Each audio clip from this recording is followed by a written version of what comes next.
everyone, this is going to be a Hunter Persona guide for well, it's a Hunter Persona guide in general due to the new, Persona buffs after all. There are certain Personas that we won't be talking about just because they're kind of, more or less the general, as you can see on the screen here as well.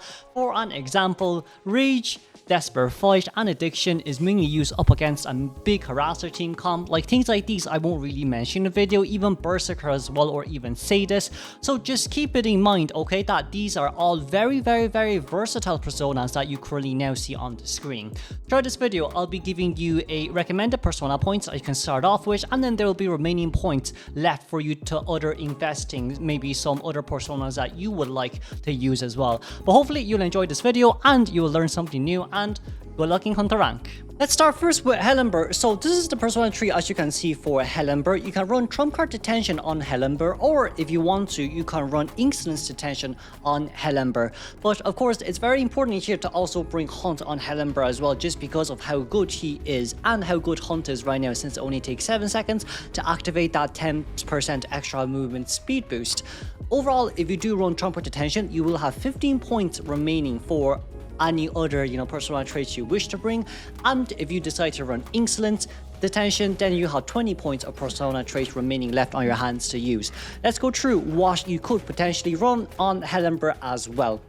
The first one I would recommend is actually Overwhelm, because of the fact that Ember is a kind of map control hunter. When he opens more presence, it is probably very doable where you do sometimes get a really good camp on the survivor, so you get like a 5% extra attack recovery speed, or if you just want the map control, knock survivors down and slug them, the more attack recovery speed, the better it is, honestly speaking to God with you.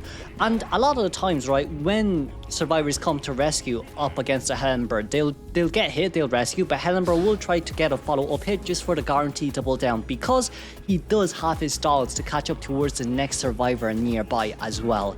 Well, the survivor that was initially on chair and get them down ASAP. So Overwhelm is, honestly speaking, not a bad persona trait to use on Ember too. Not only that as well, since Ember does have a slow start early game, right, if you wish to do so, you can bring Obsession. What is Obsession? Obsession basically increases your movement speed by 6% for 15 seconds if there is no survivors within 16 meters from you after you have changed targets. So this, honestly speaking, is good for Ember because of the fact that he gains those red puppet stacks, right, when he's not in chase, or if there's all 4 moving survivors, and if there's all 4 moving survivors and they're decoding, he still gains his rage, his fire emblems, right? But then I guess, yes, he does gain more when he's chasing after someone, but like with this, be able to find someone ASAP is, honestly speaking, not too bad, especially when you want to change targets from, let's say, the rescuer that was initially in middle.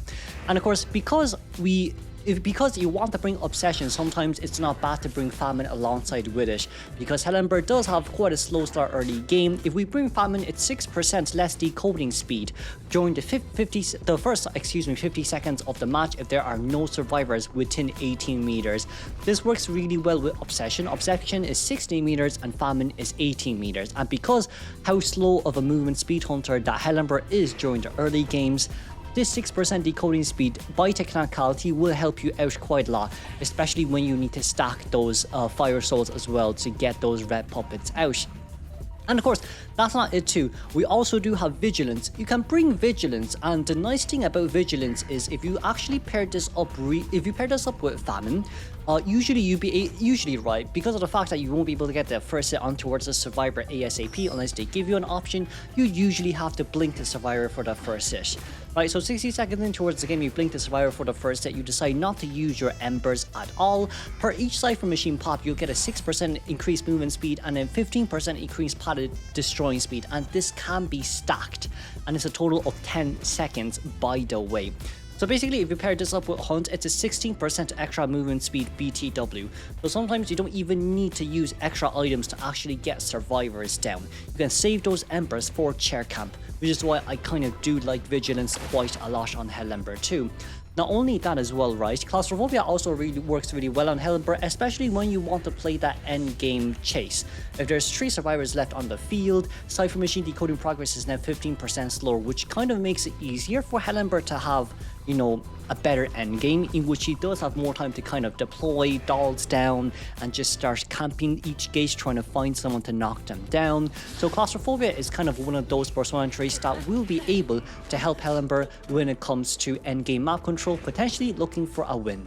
Now we'll see from the side of Joker. So for Joker, Joker's not too much different from a lot of other people, but for Joker, the most important persona trait you have to bring is insolence, as you can see on the screen here. For Joker, it depends from map to map, right? You can bring confined space if there's a lot of windows and pallets for survivors to loop. You can bring trump card if it's a big map overall, or you can bring detention if you just feel like you want to play that end game instead of the very early game too, right? Overall, from the side of Joker, insolence is going to be the most important persona trait you'll bring, and depending on the other three, it's kind of a pick and choose depending on what you like yourself the most. But we're gonna go the standard way here. We are going to say it's gonna be insolence alongside with trump card here, right? And if you do decide to go with this standard, you'll have 35 points remaining. But if you decide to go up towards detention or down towards or up towards confined space, you have 40 other extra points to actually fill in for Joker. Now, what is the nice thing about Joker? Joker also works really well with Overwhelm simply because of the fact that he does have this slug, you know, type of gameplay when it comes to mid to end game, right? So a lot of the times, if you do decide to bring Overwhelm, this will work really well on Joker, especially with the fact that he almost always guarantees a double down when it comes to chair rescue too. Now, not only that as well, you cannot forget about the fact that, you know, Famine doesn't really work for Joker, right? Just because of the fact that it's so fast for him. Therefore, we kind of have to pivot to Impact.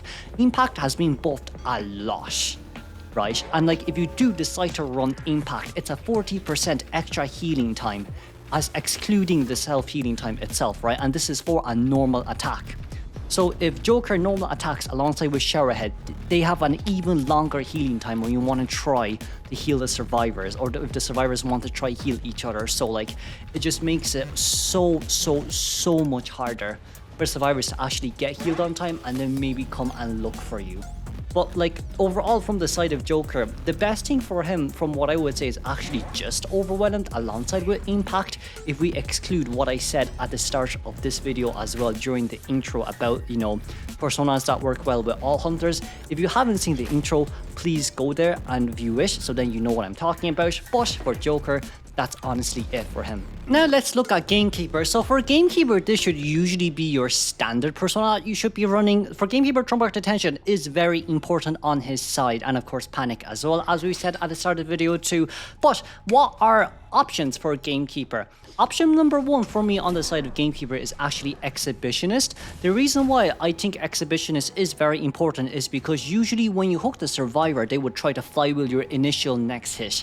And if you can increase your attack recovery after missing the attack by 10% faster, usually you would be able to do a really good follow-up if you decide to charge attack hit. And this comes with my next point as well, Impulsive.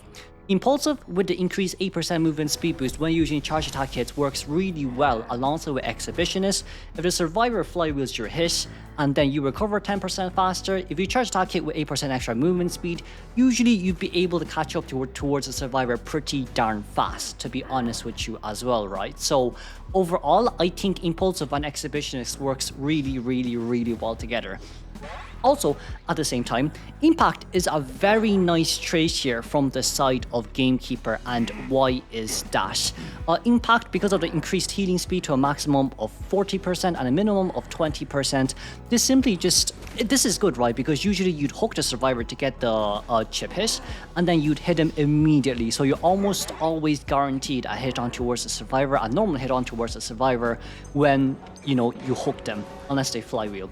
I'd say Impact is probably one of the biggest game changers for Gamekeeper, especially with the fact that it's now 40% self-heal rate, and like, even if the survivors do heal, they will just get one chip, one hit down anyways if they get, you know, the hook on them anyway. So like, I do feel like Impact will come in pretty clutch now for Gamekeeper as well. But it's not only that too. Giant Claw is also really good for Gamekeeper as well, and it's really for two main reasons. Reason number one is because of the fact that Gamekeeper actually does not have as much map control as he wants. Well, not map control, excuse me. He doesn't have as much cipher control as he wants to. So usually nowadays, a lot of Gamekeepers will bring Giant Claw just so they can chair the survivor near one of the, cipher machines that is being decoded, or maybe towards a chair where there is not a lot of resources for the survivors to rebound cache. That is going to be one of Gamekeeper's main strategy if you want to try to win the game as well. So Giant Claw is also pretty important depending on what kind of team comp you're going up as well, and if the map is big or not. And of course, last but not least will be Claustrophobia. We all know endgame Gamekeeper is very strong. Claustrophobia just helps you out quite a lot when you want to look for that win game, especially with the extra 70% or 15% activation speed, well, slower activation speed of the exit gauge.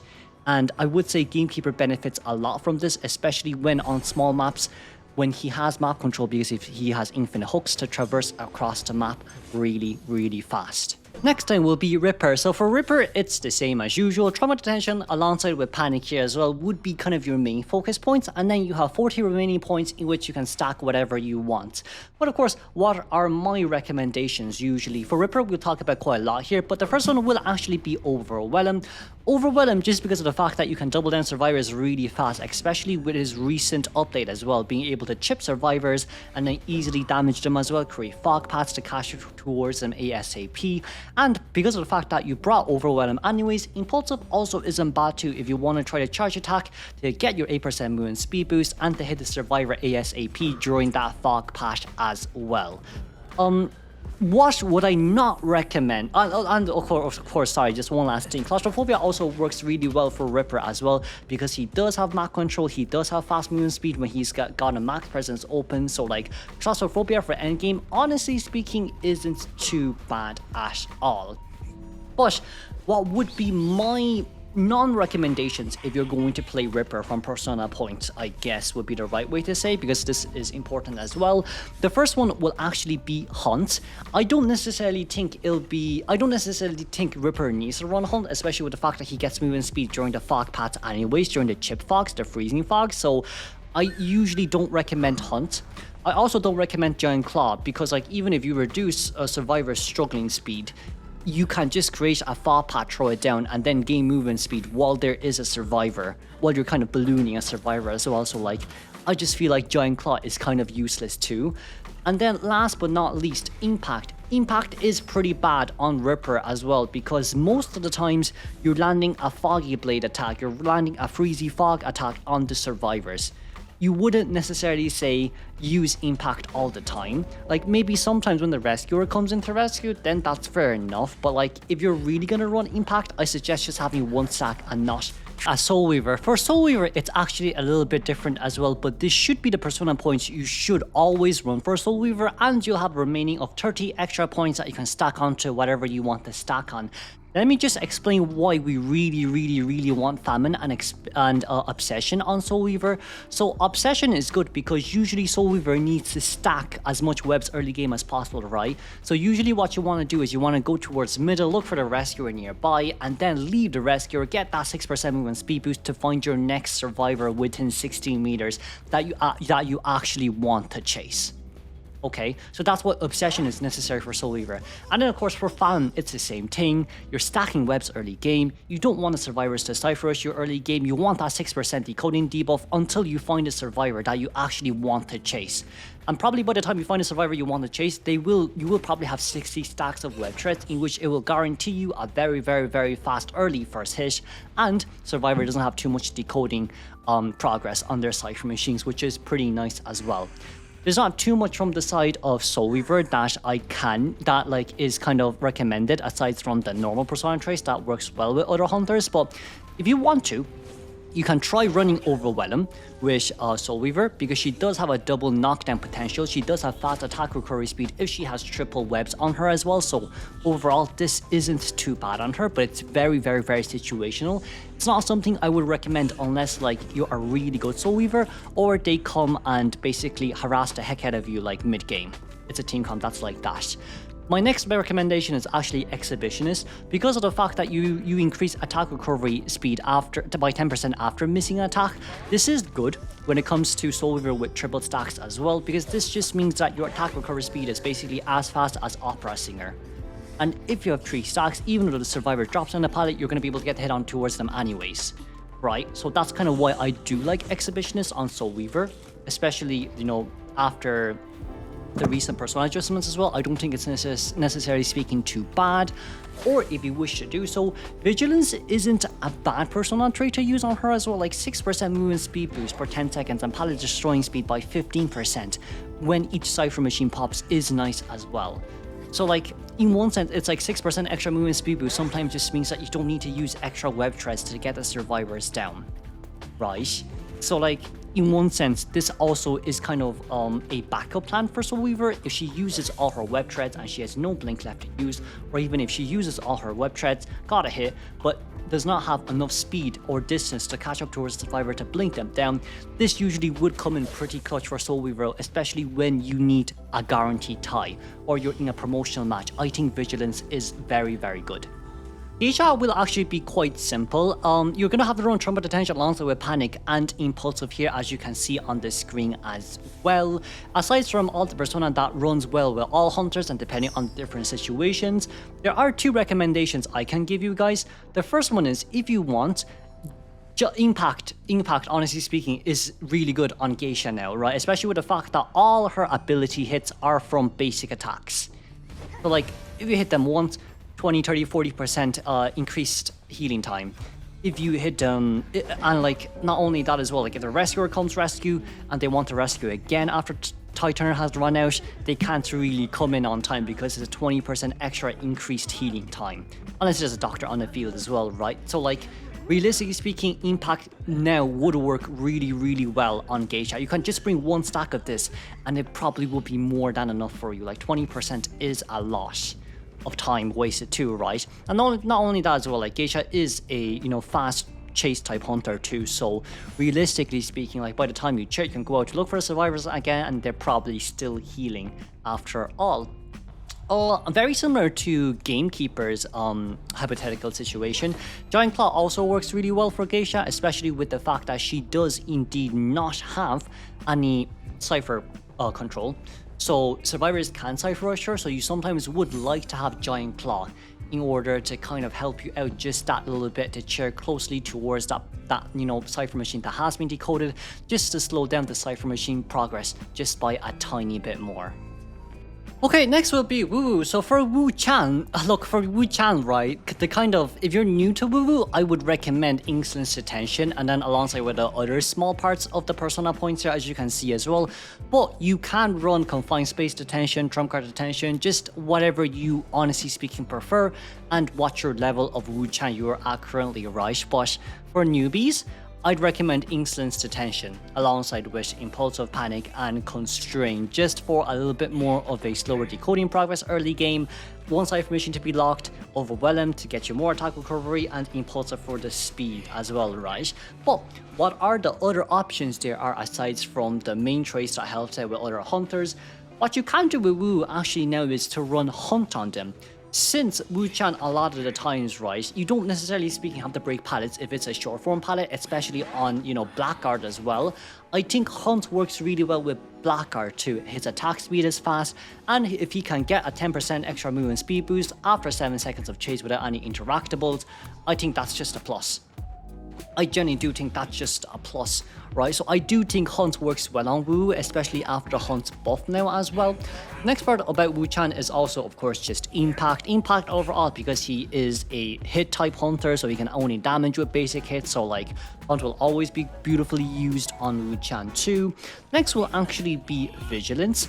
For me, on the side of Vigilance, right, I just feel like it's not necessarily a bad persona to use if you have maybe one persona for free, especially with the fact that, like, you know, 6% movement speed boost, 15% extra pallet destruction after each Cypher Machine pop would still come in pretty clutch from time to time as well, to be honest with you.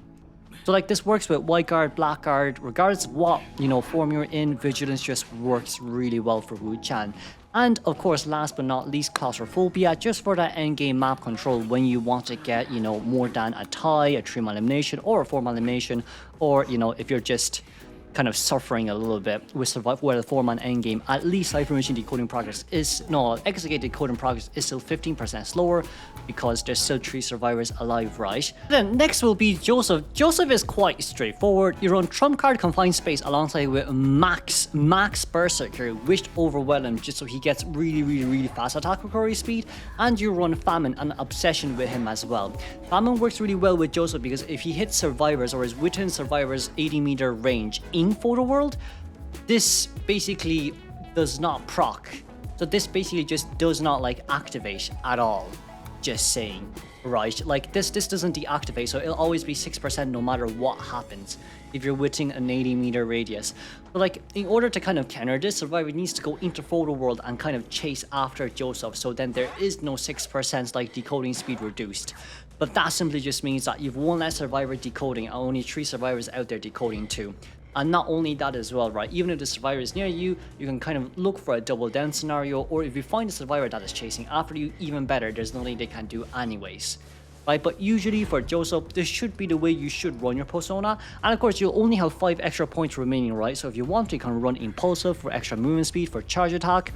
You can run Controlled Freak for extra movement speed when you drop them from 2-story areas. So this is only good for like 2-story areas in general. Or if you want to, you know, you can run Announcement if you don't want to run like Impulsive, just so you can see all survivors highlighted when the Cypher Machine are opened. But for Joseph, this is kind of like the way to go, regardless of what happens. Next now is Mad Eyes. This is what your persona should look like for Mad Eyes as well, right? We need Overwhelm no matter what because you can knock survivors down and slug them. That's what kind of Mad Eye does, and it gives you extra attack recovery speed as well, which is really nice too.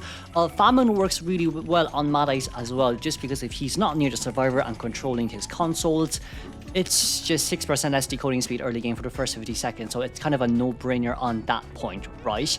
We do know that a lot of Mad Eyes bring Impulsive too, but I decided to give you guys kind of options here when it comes to Mad Eyes, right? If you run this persona, you'll have 5 extra remaining points. You can use this on Impulsive for movement speed for charge attack. You can use this on Constraint for locking a Cypher Machine if you're in area selection mode, depending on which Cypher Machine you want to lock and where you want to spawn.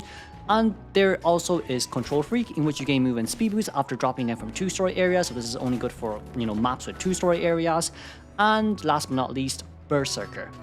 Berserker is a really good persona trait if you maybe want to get fast attack recovery hits during the chair cam phases as well. But for Mad Eyes, these are kind of your options. Okay, for Feaster, to be honest with you, for Feaster, aside from the kind of standard persona traits that works all with all hunters, I do only have 2 recommendations aside from what you're seeing on screen right now, which is the main traits you should be seeing. What are the 2 recommendations? Giant Claw is not bad for Feaster. Like, the reason why I think Giant Claw could be brought on Feaster is because when you knock down a survivor, the survivors are gonna have to get rid of the tentacles near them anyways, and if you're able to use Giant Claw to, like, you know, go towards a Cypher Machine in which a survivor is decoding, that slows down their decoding progress even more, right? So what we're saying here is, you knock a survivor down, survivor needs to stop decoding instantly to get rid of the tentacles, and then you, Giant Claw, go near towards their Cypher Machine, and now they just can't decode anymore, even after getting rid of the tentacle, right? So like for Feaster, it's like a stack above a stack when it comes to Cypher control. Like, in one sense, you might be saying it's not a lot of Cypher control, but like, if you can block one survivor and force them to go somewhere else to decode, I do think that is quite a big plus. Like, you're moving 2 survivors instead of just 1 survivor who has to come in to rescue. So I think Giant Claw isn't bad for Feaster. Next would be Impact. Impact is quite kind of contradictory in a sense in which Feaster uses tentacles to slam on survivors to damage them most of the times, right? But I do think Impact isn't bad for 2 reasons. Reason number 1 is because the fact that your tentacles are mainly used to kind of pressure survivors into not putting distance too much, or, you know, not going into its pallets or Cypher Machine pallets or windows too easily, right? And then the second reason is Impulsive does help out quite a lot. The 8% movement speed boost for 5 seconds, and your charge attack range is really long. So what I would say is Impact would work pretty well, especially if you land those charge attack hits too. I'm not saying it's easy to land it, but it's definitely easier to land compared to all other hunters who have lower charge attack range and, you know, lower charge times as well, in which they can't fully utilize impulsive 8% movement speed boost. Next will be Dream Witch. Dream Witch will be running Trauma Detention alongside with Max Hunt and Panic here, and after you've selected all these, you'll have 15 points remaining on your hands to use as well. And let's look at the you know, possible options that you can run on Dream Witch too. So with the rest of the 15 points remaining, you could potentially run Overwhelm on this Dream Witch, right? In which the more different survivors you knock down, the faster attack recovery you have. That overall is just a really nice addition from the side of Dream Witch too, just because like if you pair this up with Berserker, she'd have an even faster attack recovery speed, right? And of course, just because we have Overwhelm too, you could potentially run this with Impulsive as well, just so you can catch up towards the survivor even faster after your hunt has ended, when you're trying to charge attack hit and land it towards the survivors too. Impulsive is not used as much nowadays because, you know, because of Berserker being prioritized sometimes a bit more for chair camp and hunts being even better now. So like Impulsive is kind of a more personalized, you know, preference. And with that as well, another personalized preference would be Impact. Impact is good on Dream Witch. I mean, to be fair, all of her normal attacks are normal attacks where there's no skill based, you know, damage dealing at all. And like Impact, 20% extra time to heal after this buff. I feel like some Dream Witch mains may bring this if they decide to, you know, map control mid to end game. But overall, this is not as highly seen as, you know, Impulsive, as Berserker as well. So from the side of Dream Witch, you do have these options. Then we'll move on to Axeboy. So for Axeboy, the normal standard procedure, and I think just what Axeboy mains does in general is Trauma Detention alongside with Impulsive and Panic. Impulsive just really works really well because of his Restful Road for speed boost, and if he charge attacks on Restful Road, he gains even more speed boost, so there's just a small explanation on that. But afterwards, you have 30 points remaining. And after the 30 points that you invest on whatever preference you have based on all the persona points that works well with all hunters, you have two other options if you have extra persona points left. The first one I recommend is Impact, just because of the fact that yes, he can deal damage with the souls as well. Most of the time survivors are able to dodge them, or you just want to use the souls to catch up towards the survivor. Impact works really well with Impulsive just because of Axeboy's Restful Road to catch up towards the survivor and get a charge attack hit on them as well.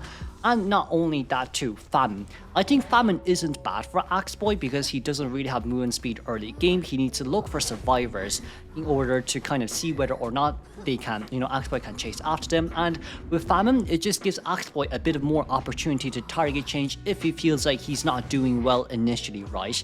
And of course, with Famine as well comes with Obsession too. So if you want to change targets, after you change targets, you can find someone else in, well, you can't find someone else's media, but you'll at least get 6% movement speed boost as like a kind of compensation of not chasing any survivors within your 60-meter radius range. So I think Famine is pretty good on Axeboy as well.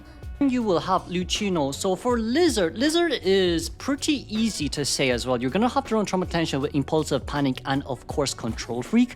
I did say that Control Freak works well with all hunters in general, right? But you have to bring Control Freak for Lizard, because when he jumps and when he kind of just drops down without smashing down, he gains movement speed boost based off that drop down. That drop down gives you movement speed boost, which is why you want to have Control Freak, right? Sorry, I'll rephrase that. The drop down activates Control Freak, so it'll give you movement speed boost. So you kind of do want that 10% movement speed boost after like dropping from a height for 3 seconds.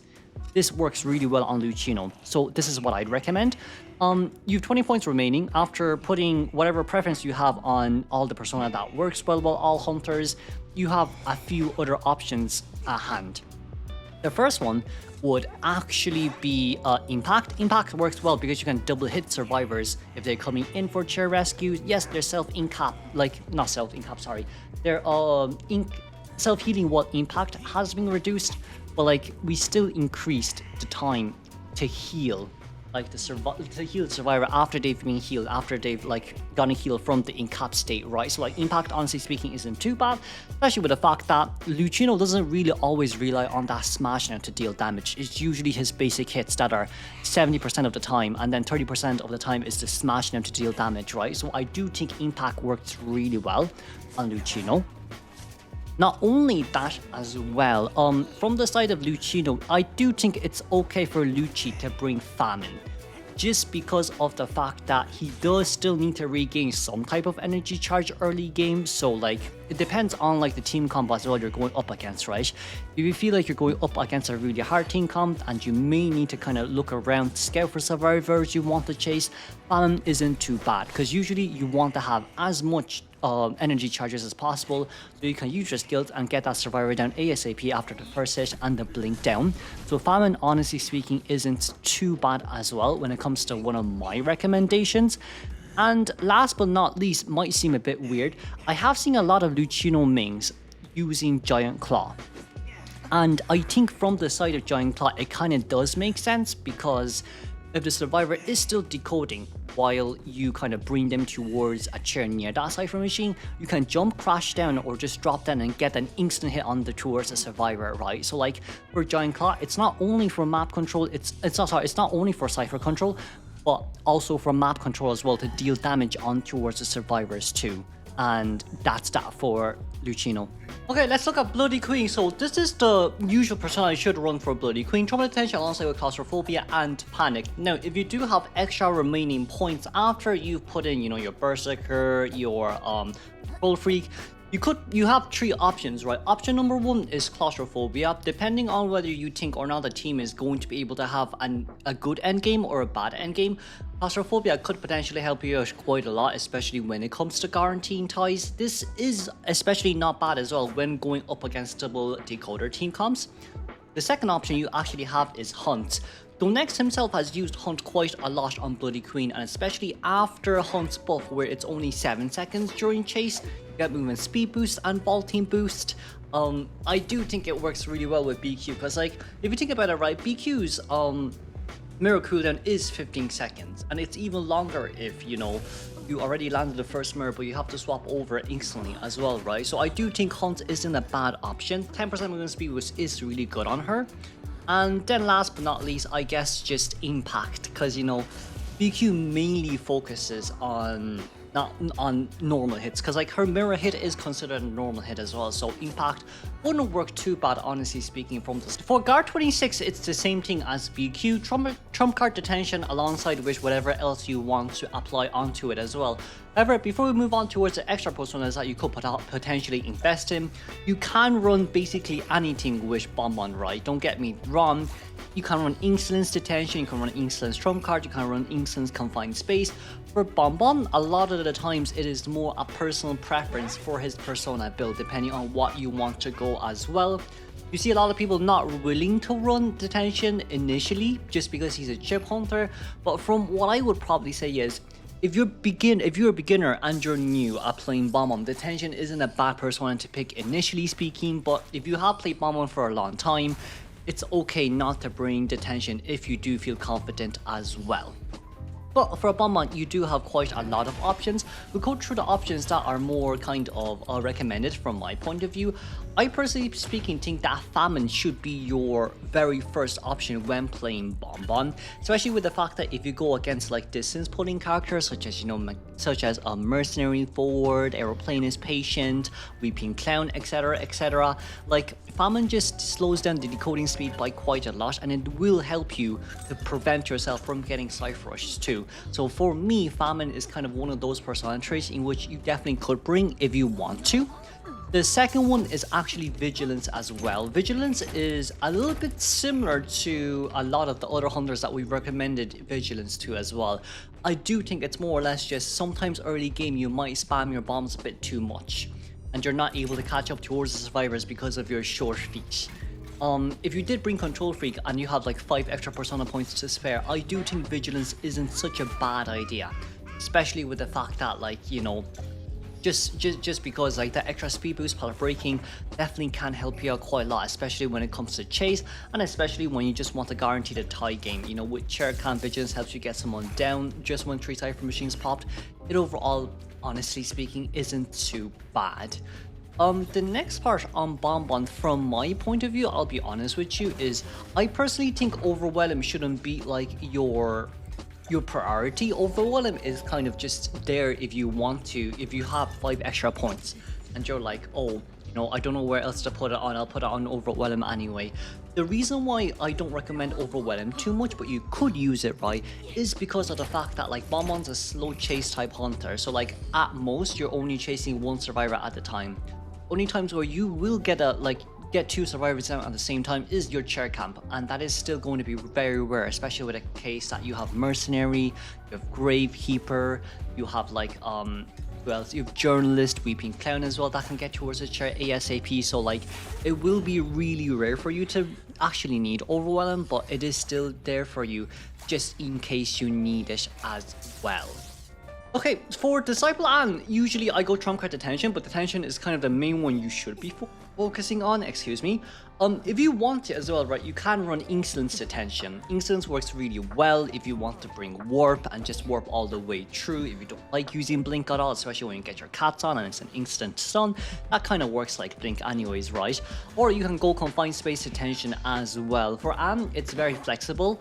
You just have to run any of the other persona with detention and you should be fine overall. I usually recommend Confined Space if you're in factory or areas where there's a lot of windows and they can loop your cats, right? So it's like factory, hospital, those 2 are the main ones that I kind of focused Confined Space on, but more or less you can run whatever you want as long as you bring detention. Now, with your extra points, or if you have any extra points left, here are some recommendations that I could potentially speaking give you. The first one here would actually be Overwhelm. For me, Overwhelm actually would be probably one of my biggest priorities that I put on Anne as well. It's just nice because she is a character that can guarantee survivors death within like, you know, give or take 30 seconds. If you can land those cats correctly and if you have Warp as well ready to use after the second down. She is considered a chase hunter. She's not a fast chase hunter, but her chase is definitely above average and you can slug as Anne. So the faster you have that attack recovery, the better it is.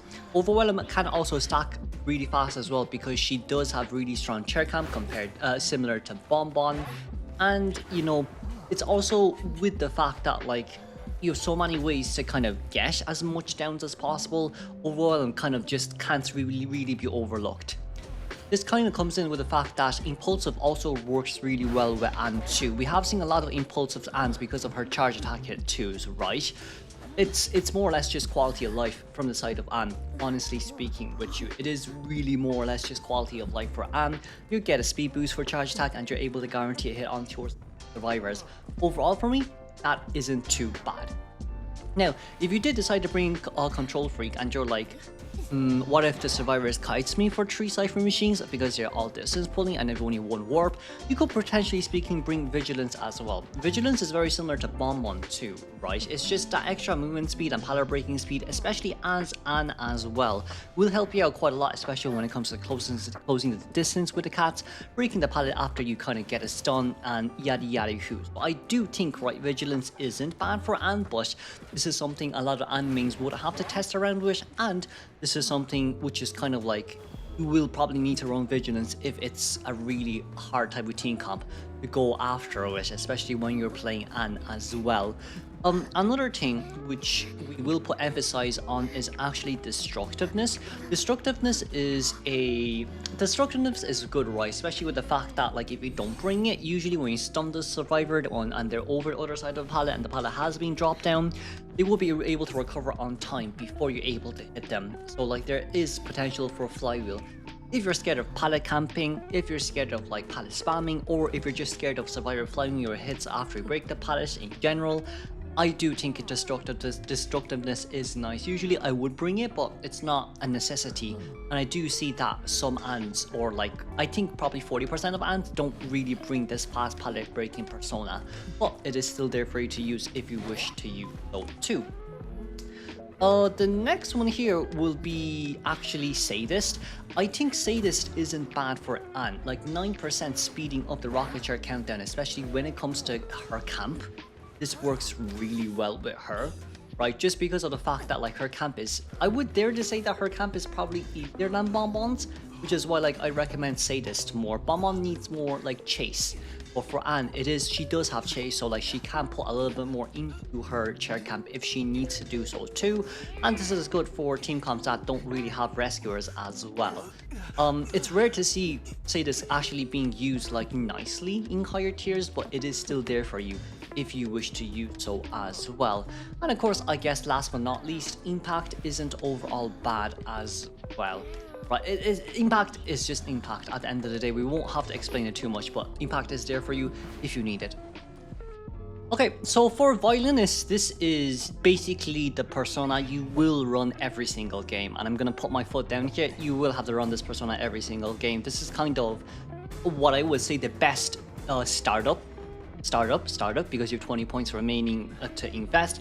But this is kind of the best startup persona for Violinist, right? You run Trump Card Attention, Wish Exhibitionist, just because you recover your attack faster with, you know, your Presence 1, throwing out the notes, Panic, and of course Impulsive. Impulsive because you get movement speed boost of 8% for 5 seconds when you use Charge Attack. This pairs really well with his Demon notes, the one that he throws out notes, right? Because he doesn't get attack recovery, so a bit more speed for himself, which is overall speaking not bad. Now, of course, with the remaining 20 points, I don't really have too much recommendations for this, but I can tell you like what I will not recommend. I don't recommend Vigilance. I don't really see the point of him breaking pallets earlier on as well.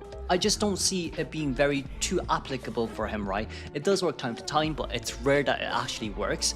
Famine wouldn't really work on Violinist as well, because like, if we're gonna be fully honest with ourselves, like Famine could potentially work, but like I wouldn't really invest anything to Famine if I was anyone.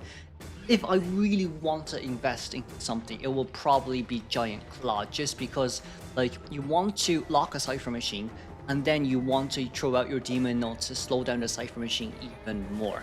That is kind of like our basic viewpoint of Violinist 2, but like what I would say is for the remaining of your 20 points, can kind of pick and choose at the start of the video as we talk about the personas that were used there as well, and kind of fit it in.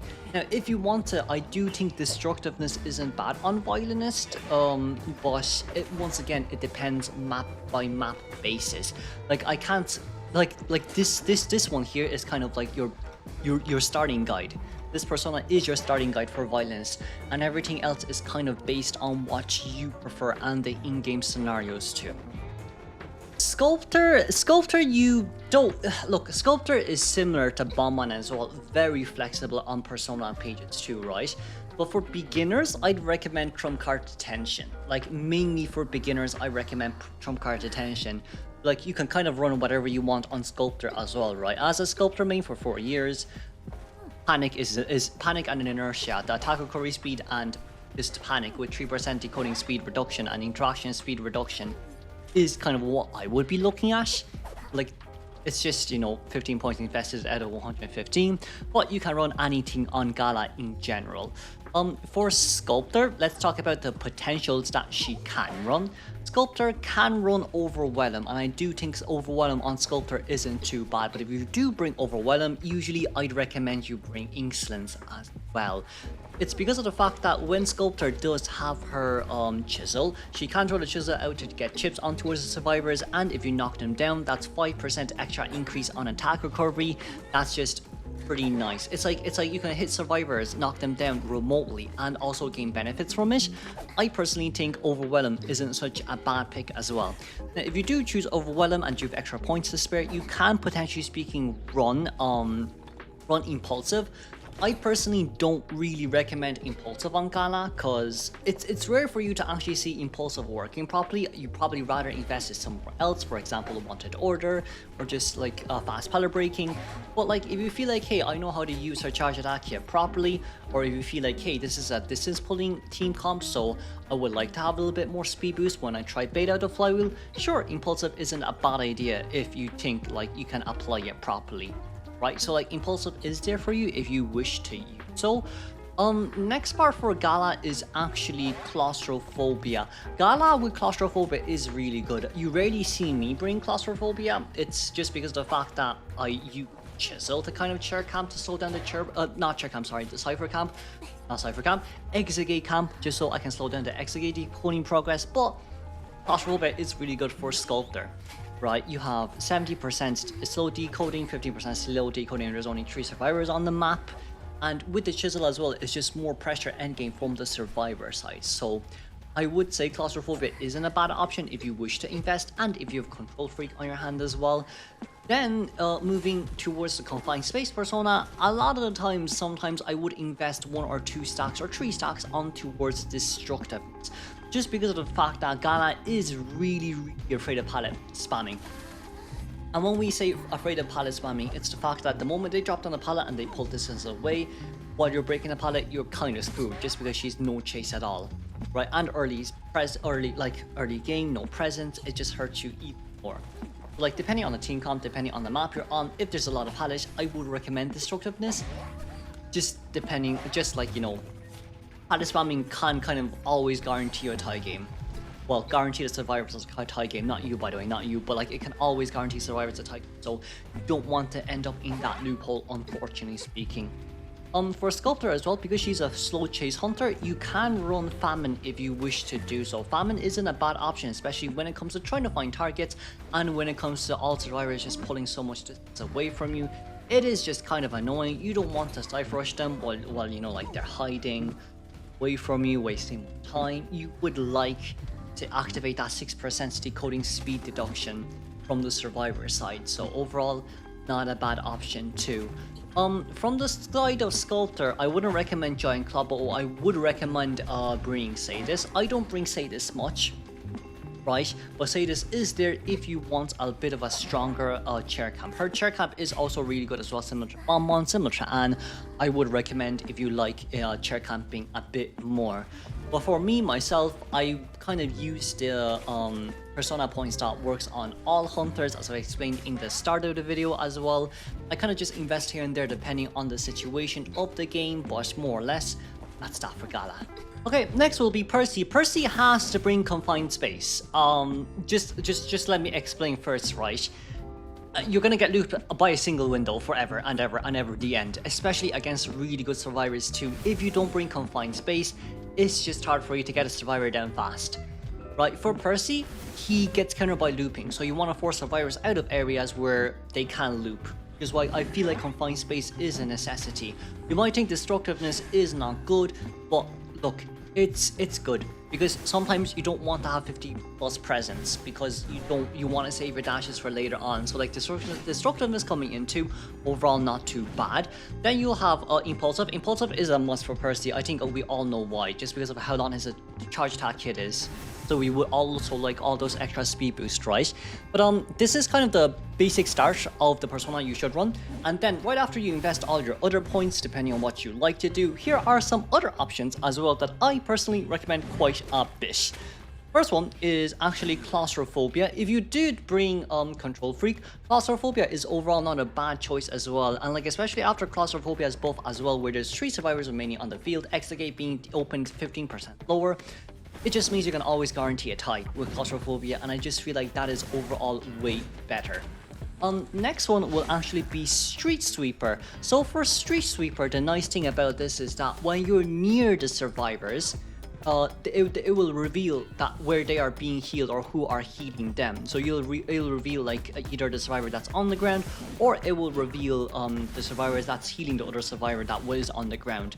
And the healing time is reduced by 55%.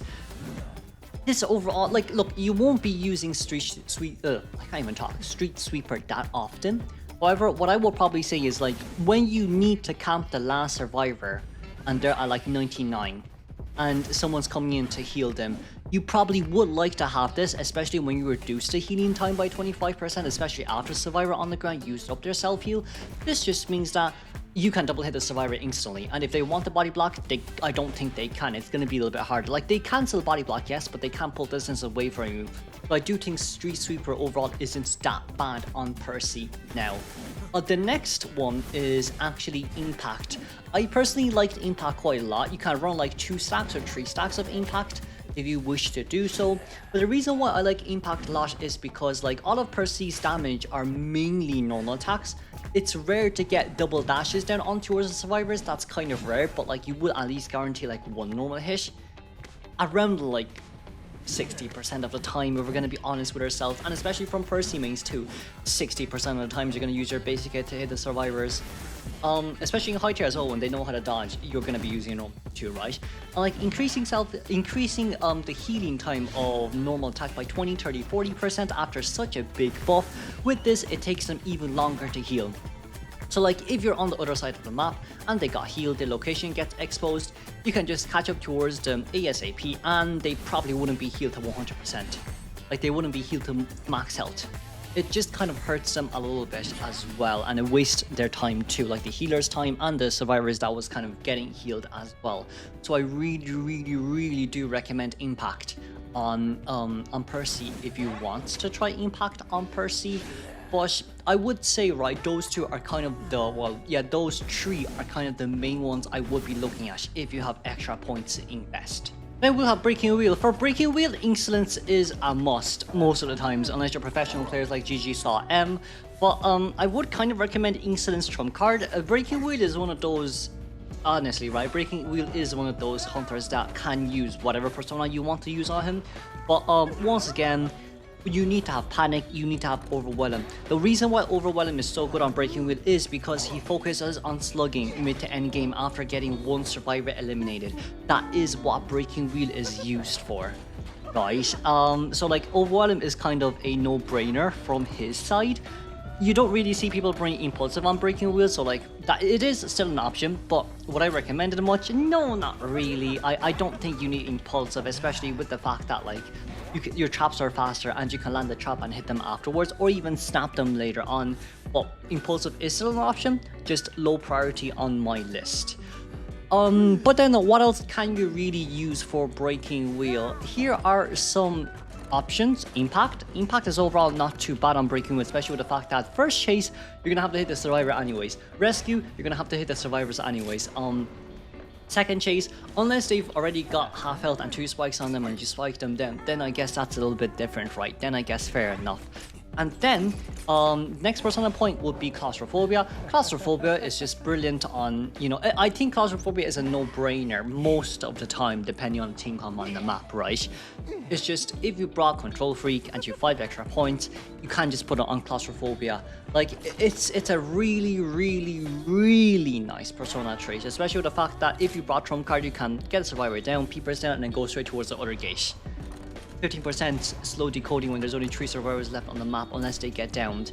It's not a bad kind of like a win condition persona point that you could apply on Percy, but not necessary, but it's kind of really good as a use case scenario too, right? So yeah, there's that for Percy. There's really only 2 that, well, 3-ish, but like 2/3-ish that is really good on him. Next will be Naiad. For Naiad, I'd really recommend Insolence Potential alongside with Berserker on her, but if you don't necessarily need Berserker on her as well. Overwhelmed is more or less a one persona trait that I really do like as well. I just think it works well on a lot of single hit hunters too, especially for double down body block scenarios or during tight turn times as well.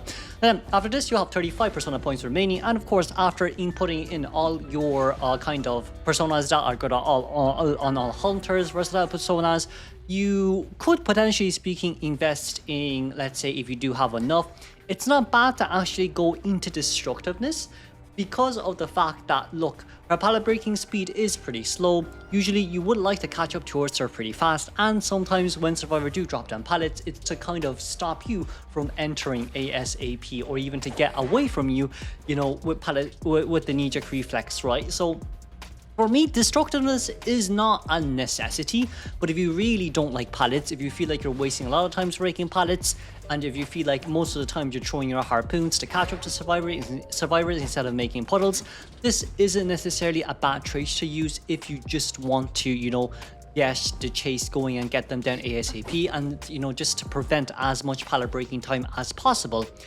After destructiveness, my next non-recommendation, but you still can use it, is actually impulsive.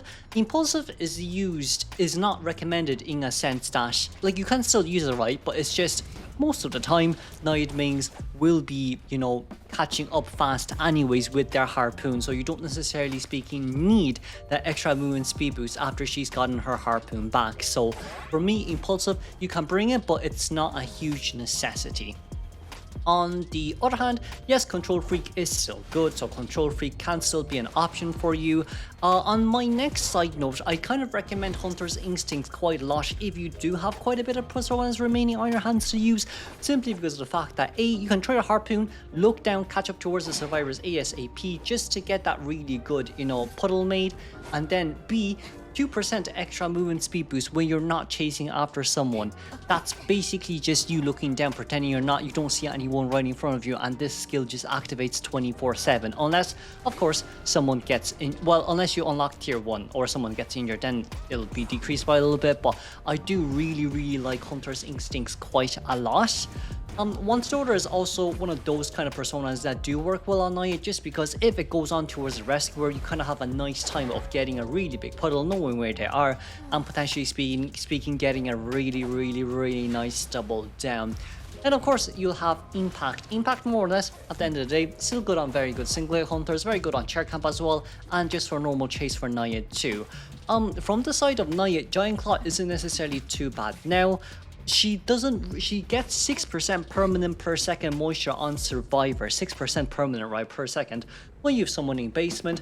However, from what I would say for this is, at the end of the day, if you can get a little bit more siphon control, map control, Giant Claw isn't necessarily bad. If there's a lot of harass, this is also really good for you too. Yes, this is a very versatile persona trait as well, but I do feel like I have seen a lot of Naiad mains bring Giant Claw too, so there is also that as well. Then there also is Berserker.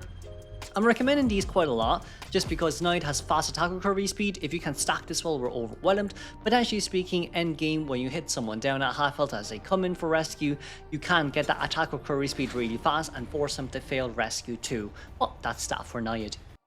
Would be the recommended persona points for Wax Artist. For Wax Artist, Trauma Potential alongside with Panic and Overwhelm it's pretty good as well, right? Because Overwhelm works really well with Wax Artist simply because of his hot wax, and it's easier to actually get double downs when you reach max presence. Not only that as well, right? If you're more of an advanced Wax Artist player who doesn't need Trump card, you can go Instant Detention or maybe Instant Confined.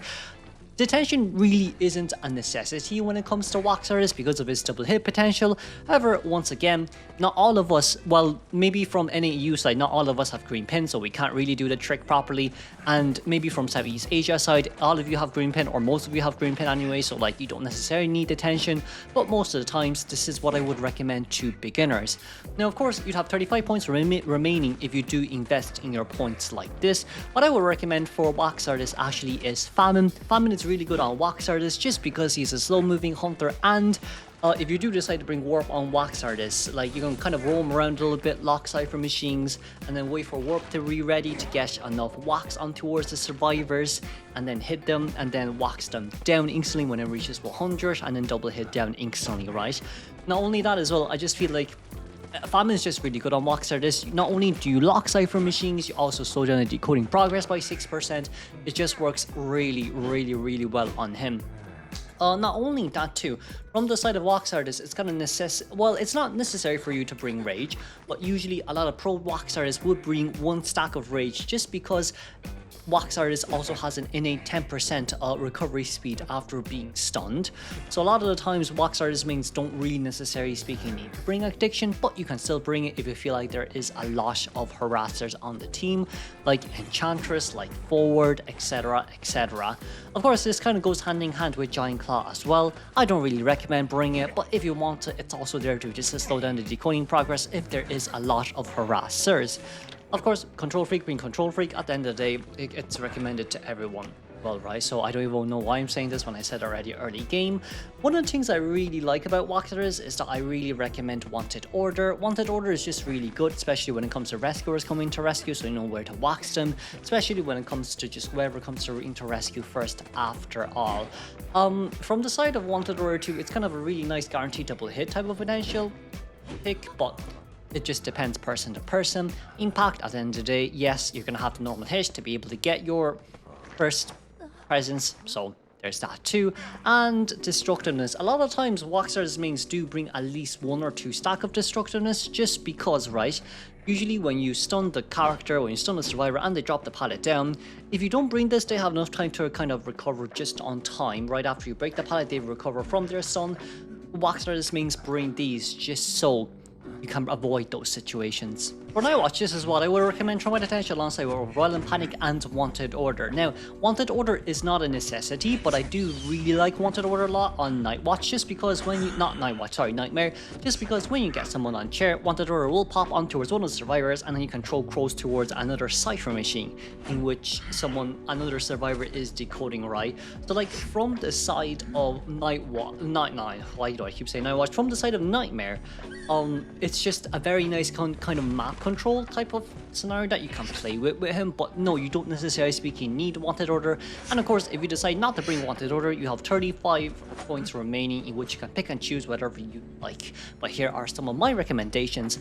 The first one is actually Famine, simply because of the fact that you don't really, well, I mean, in a sense, where you are trying to first chase the survivor, you don't want to really chase the strong containers. You want to chase the weak containers like the decoders. So usually you bring this persona just so you can kind of roam around a little bit, slow down decoding progress before you find your weak container and then go after them immediately. I do think Famine's really nice on Nightmare, just because his early game chase isn't, honestly speaking, the best. We've talked about Wanted Order, so next comes with Impact. Impact, more or less, yes, you want to slow down their healing as much as possible. This is more or less about map controlling, because like the more hits you get on towards the survivors, Impact comes in pretty clutch with the fact that it increases their healing time, they have less time to decode, you've crows that you can throw around the map to slow down the decoding as well, and not only that too, you have more map control pressure compared to the survivors you've more map control pressure compared to survivors who are able to recover from that. So Impact, honestly speaking, is not a bad persona trait if you want to put 1 or 2 stacks in. Then the next part of this probably would be Destructiveness. I personally speaking like Destructiveness quite a lot, just because early game they will be able to pallet spam you like pretty often, which does come as quite as an issue as well, I won't lie. So Destructiveness would come in handy if you're in like Arms Factory, Red Church, Leo's Memories, like small maps with a lot of pallets. Then of course you'd have Claustrophobia. Claustrophobia is so good for guaranteeing ties now, especially for Nightmare if they don't have a good early game. Once Nightmare reaches endgame, he'd have max presence. Unless he doesn't have max presence, then I just feel like that's kind of more of a skill issue from Nightmare's side, to be honest with you, if you don't have max presence. But like when you reach max presence endgame, for survivors alive, 70% execute slower decoding speed. Like even if there's 4 survivors left after Cypher Machine pop, you get someone down instantly, or you chair them, it's still 15% slower activation speed. You throw a crow near the X gate, that slows their decoding progress by another 10% or so, just around that progress, right? This persona trait is really recommended. It always guarantees you a tie no matter what. So I'd really recommend people bring Claustrophobia on Nightmare no matter what happens. Next you would have Clerk. For Clerk, it's kind of bog basic as the usual, right? You have Trunk Attention alongside with Impulsiveness and Panic. Now from the side of Clerk, this is kind of what you do need to bring. Impulsiveness just because you need that 8% movement speed boost for 5 seconds. 8% movement speed boost during charge attack hit, because she does not have any kind of movement speed or chase in general. She's more of a map pressure type hunter. Now, of course, because she is map pressure type, you're gonna have to bring Famine, simply with the fact that they're all gonna bring distance pulling characters anyway, so you're gonna have a really tough time early game. You want them to expend their item ASAP. So for the first 50 seconds, that's definitely what's going to happen. You're gonna need Famine. I feel like Famine is kind of the core kind of a persona that she needs to have, Clerk needs to have. But then, like, you know, good Clerks back in the day didn't need this. This is definitely very handy to have as well. But at the end of the day, I feel like from Clerk mains, this is kind of like, it's not a necessity, it's kind of like preference. And of course, depending on team comp as well. Next on, after Famine, Impact, Wanted Order, these two are kind of basic. I kind of don't need to go into them too much, like, you know, Wanted Order with knowing where the rescuer or another survivor is.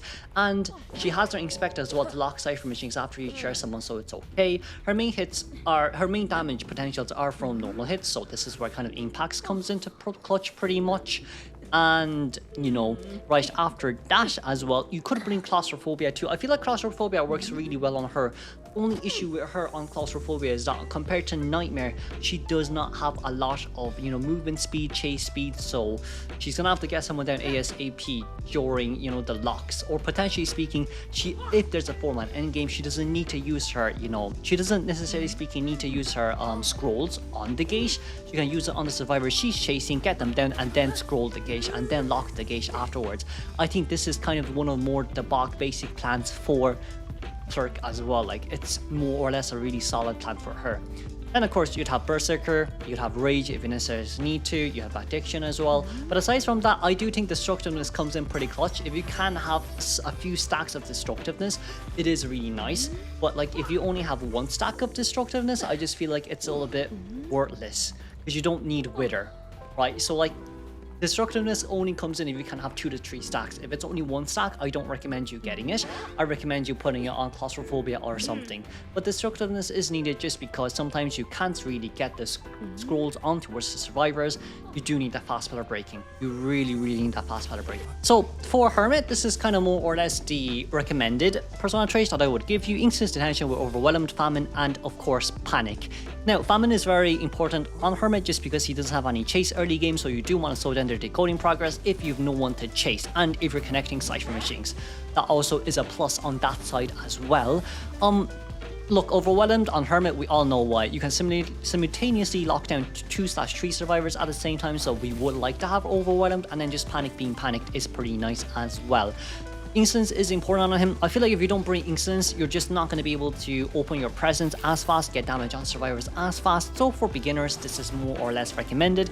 If you're more of an advanced Hermit main, yes, you can bring Trump card, but I still wouldn't recommend it, even from my point of view, right? Then you'd have 25 points remaining on this side. You can bring Claustrophobia if you want to. This works well on Hermit, just because he can lock gates as well, so like they have an even slower gate opening time if they have a 4-man endgame. Then, of course, with Claustrophobia, you'd have Control Freak too. So, like, you know, this is just kind of dependable from your point of view, whether you're near 2-story areas or not, but you can have this if you want to. Destructiveness kind of comes as a personal preference from the side of Hermit too. Preferably speaking, you would like to have 2 or more of this, but if you only have 1, I wouldn't recommend you getting it. Like, if you're only going to have 1 Destructiveness, it is kind of, you know, worthless, or not even worthless, just like not worth it, right? Because like, yes, Wither works well on Hermit, but at the end of the day, you're going to be near the chair anyways, just because.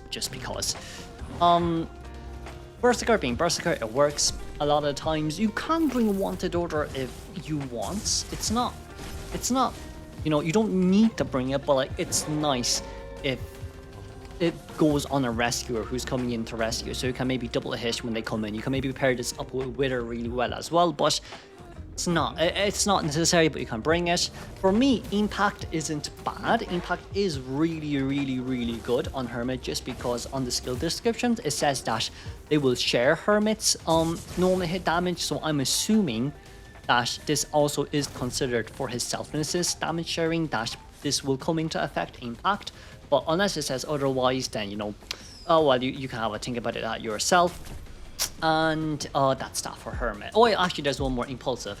Impulsive is dependable. It's preference from Hermit's side note as well, but most of the times people would be able to get their hit after they stun a survivor. So Impulsiveness is kind of just better Hermit's mains who know how to use their charge attacks. Then we will have NightWatch. So for NightWatch isn't any different from our detention, right? But NightWatch is very flexible too for multiple window areas and pallet areas like Factory and Church and Leo's Memories. You can bring Confined Space Detention. For bigger maps, you can bring Instance Detention, but Detention is kind of a need on his side as well, so I recommend you bring it just because he's a single layer hunter. And of course, Overwhelm.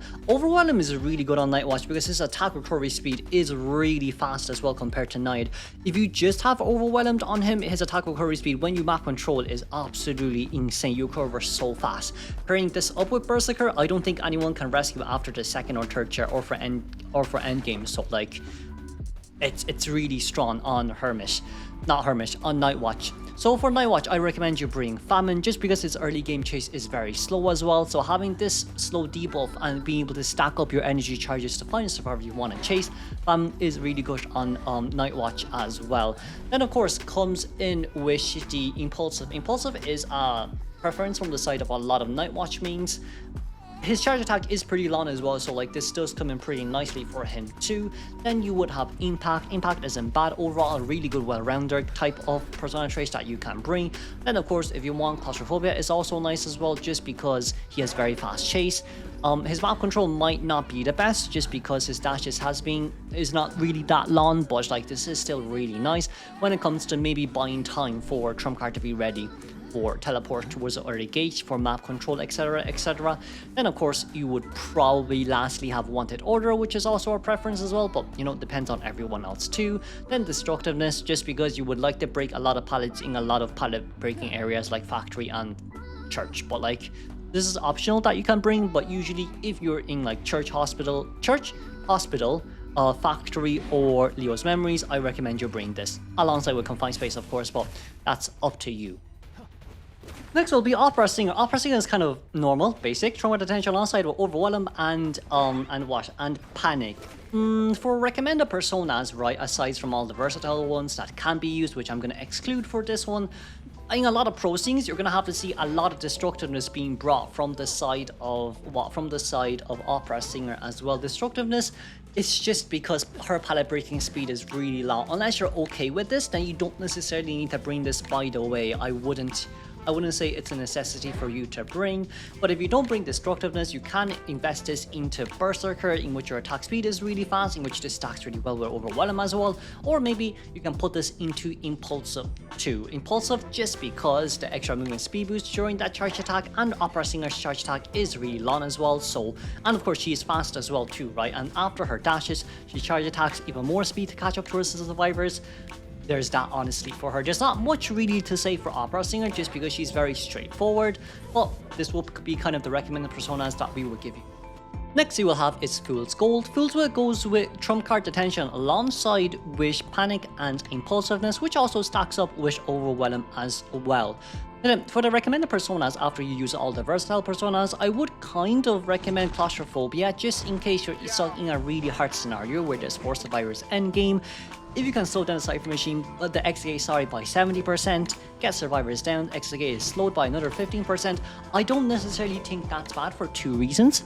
Reason number 1, he does have very high, chase, just because he can traverse across the map really fast just with his pickaxe too, and it has only 4-second cooldown if it lands on towards the ground. If it hits a wall, it's a 6-second cooldown, so like just depends on how good you're at Fool's Gold, just depends on you. But I do think this is kind of a necessity in a sense that it can guarantee you a tie in very smaller maps like church, factory, Leo's, in which the gates aren't too far away, and also maybe, let's say, just depends, I guess. At the end of the day, you could potentially say Chinatown is also an option as well, XYZ, and so on, right? So I would recommend Claustrophobia if you feel like you're gonna need that end game clutch.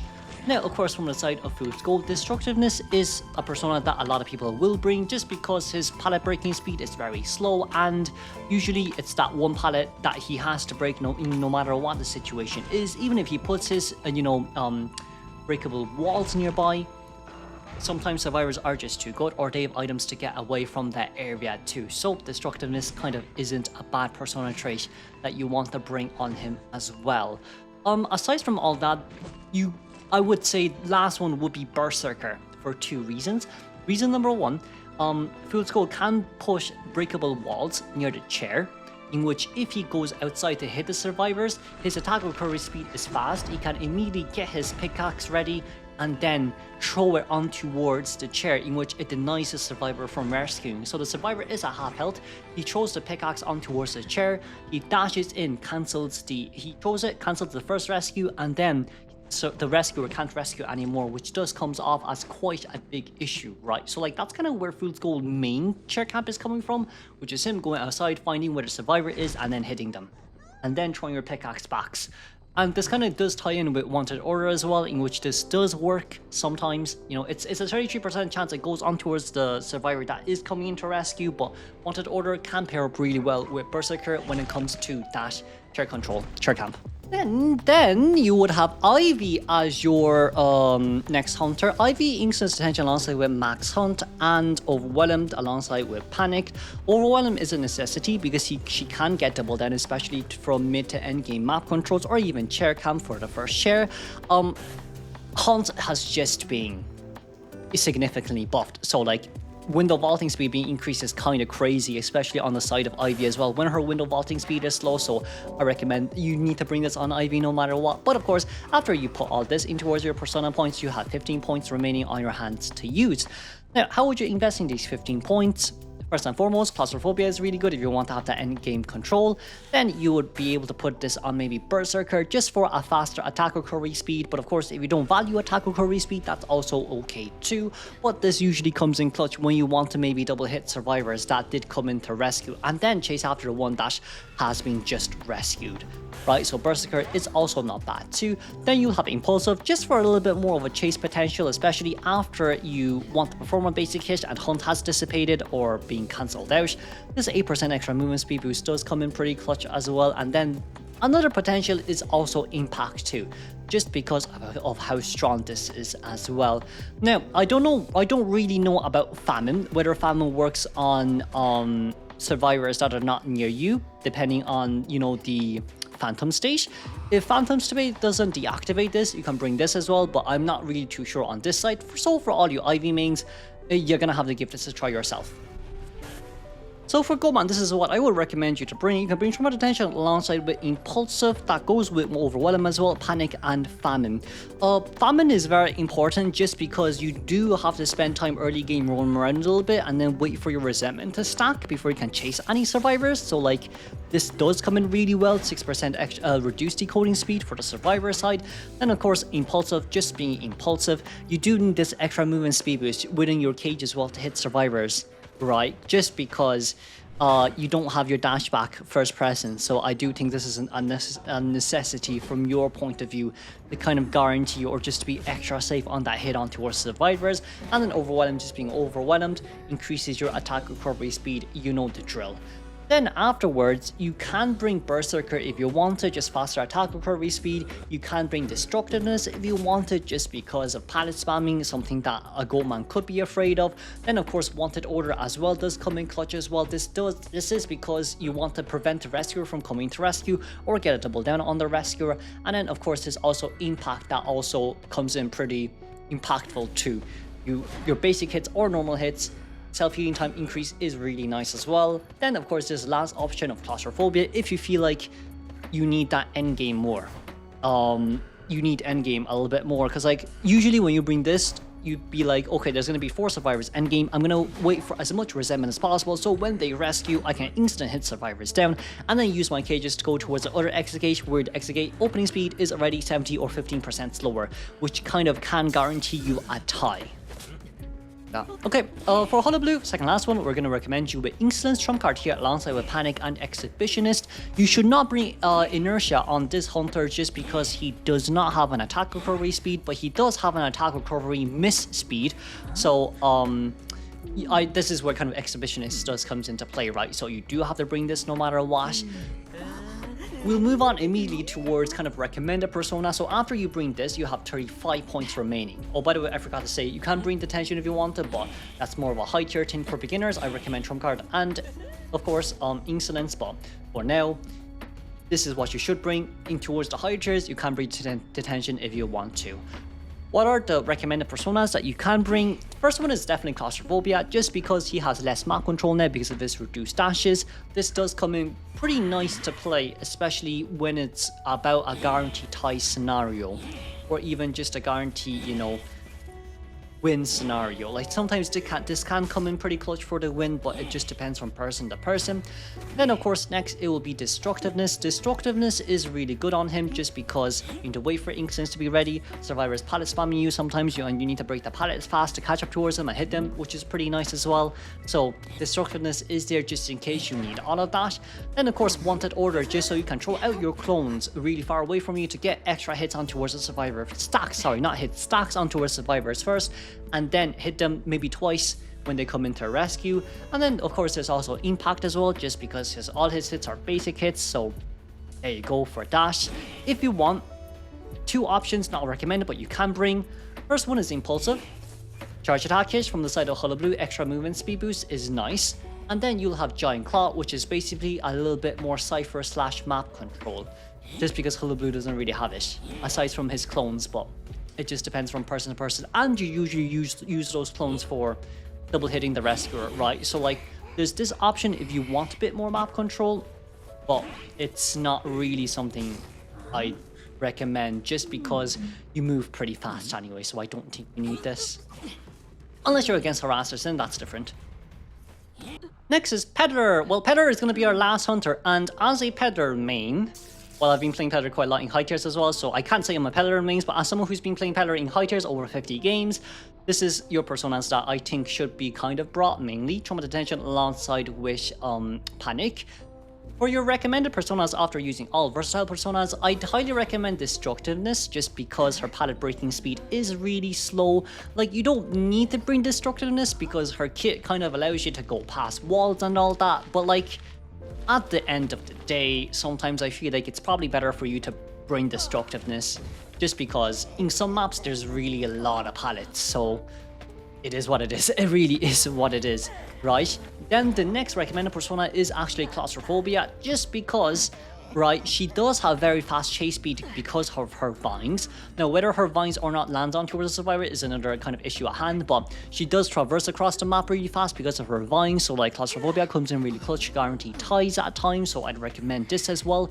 Vigilance is one of the persona traits that is rare for me to recommend, but like, the thing with Peddler is she's such a 50-50 hunter when it comes to blink hitting a survivor, because she cannot 90 degree hit a survivor for some odd reason. I've tried this multiple times, it's just not working. So NetEase, please optimize her. But Vigilance will come in clutch as well if you don't want to bring Destructiveness on her, and it just helps you to get the survivors down a little bit faster, so there's that as well. Overwhelm, it's kind of hard for me to recommend you Overwhelm, just because it's hard for her to get double down, as in, it's genuinely speaking is very hard for her to get double down because of how wonky her attack hitbox rage is. But like, the reason why I'm saying Overwhelm is because of impulsiveness, just because, like, you know, she does have long attack range because of metal affinity, so like speed boost with metal affinity, pushback reduction because of metal affinities, and then like attack range because of metal affinity. This comes in pretty nicely for Peddler as well.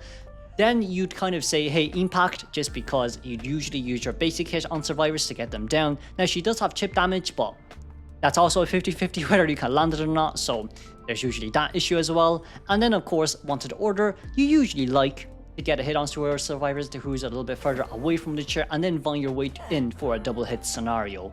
So there is that as well. But that is all hunters personas that persona guide. Sorry, I've talked for so long, my brain's kind of frying by itself right now after the new hunter persona buff as well.